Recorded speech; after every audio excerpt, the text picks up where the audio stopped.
Hello friends, how are you all? I hope you all are doing great. So in the previous class we have learned about endangered animal and the projects regarding that for saving them. Okay, so in this class with continuation to that, this is only environmental issues only itself going, it is not finished yet. So first topic of today's class is green revolution. Okay, so let us first know about that. What is green revolution? So the term green revolution refers to substantial increase in grain yield obtained by plant breeders by developing new crop varieties. The high yielding variety, that is HYVs, of wheat and rice have been the key element in the green revolution. So specifically the term green revolution refers to wheat and rice, but some agriculture scientists even include maize, soybean and sugarcane, where spectacular gains in yield have occurred. Okay, and the factors which have helped to bring about the green revolution are introduction to high yield variety of crops, multiple cropping, better irrigation and sufficient supply of fertilizers, use of crop protection measures against disease and pests, transfer of technology and scientific farming from research farm to village farmers. And the last one is that better arrangement for the transporting farm produce from field to the market. So the first green revolution was to ensure the food security, as there was severe scarcity of food in the country.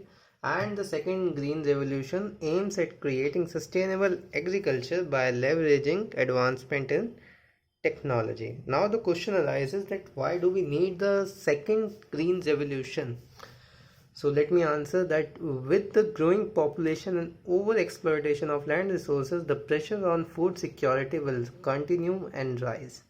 65% of population is still living in the villages, and over 70% of the rural people are dependent on agriculture for their livelihood. Green revolution launched in mid 1960s were mainly confined to certain areas. He said it was not successful in rain-fed area, which contribute about 60% of country's total food grain production. The green revolution has made us self-sufficient in food grains, but the environmental consequences and ecological costs are offsetting the progress made. The groundwater is depleted and polluted. The lakes and ponds are becoming lifeless due to eutrophication. That is a direct consequence of the green revolution. Also, growth in agriculture sector has been almost stagnant itself. GM crops are made in various controversies related to intellectual property, ecological consequences, health consequences, etc. And the last is that global warming is said to engulf productive coastal land due to the rise in the sea level.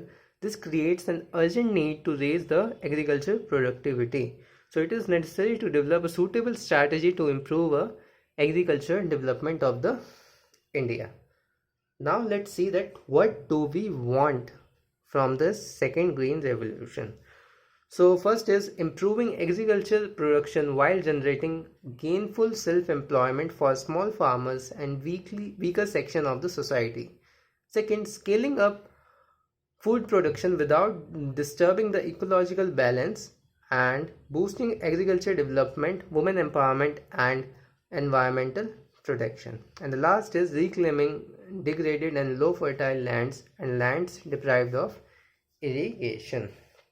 Okay, now we will study about BGREI, that is bring green revolution in eastern India. So the green revolution that turned India from begging bowl to a leading producer of food grains, BGREI, is about bringing similar benefit to the eastern India that largely remained untouched of the wonder that converted in the northwest into a grain bowl.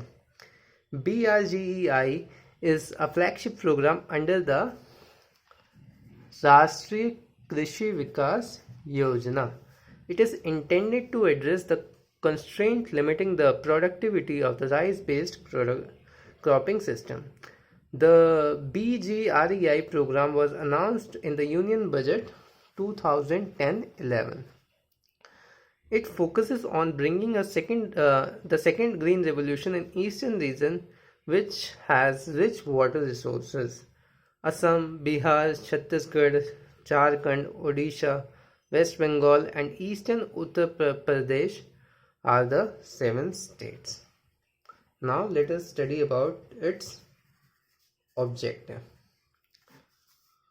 So first is to harness the water potential for enhancing agriculture production in eastern India, which was underutilized.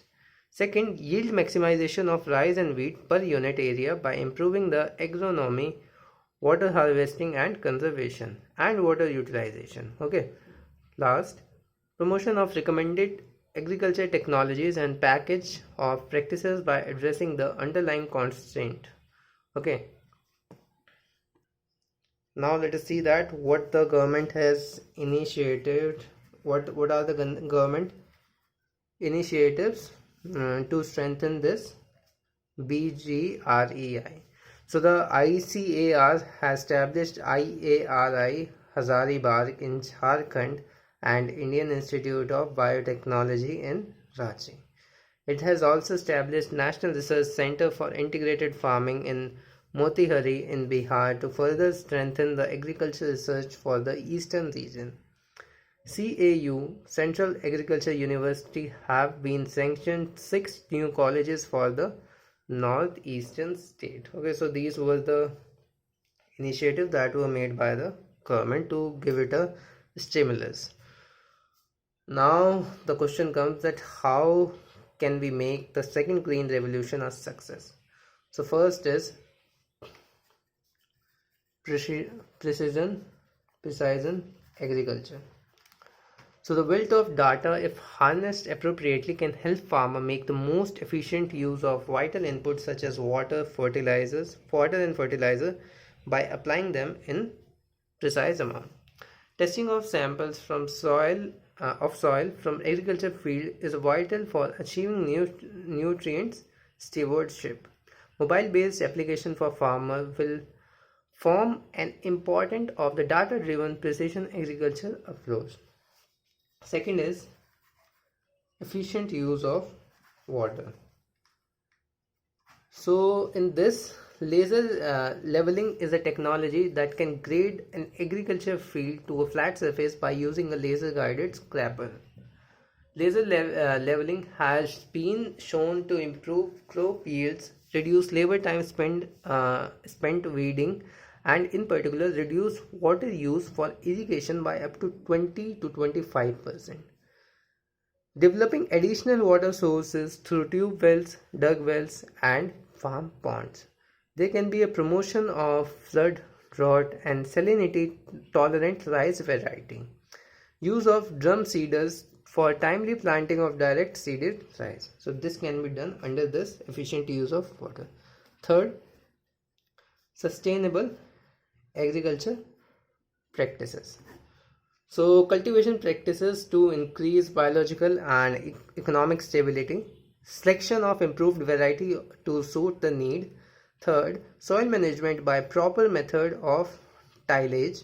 And fourth is organic farming, which is quite popular these days. Okay. So thank you guys for watching. That was it for this class. In the next class, we will study about the concept of sustainable agriculture. Okay. Thank you guys. Goodbye.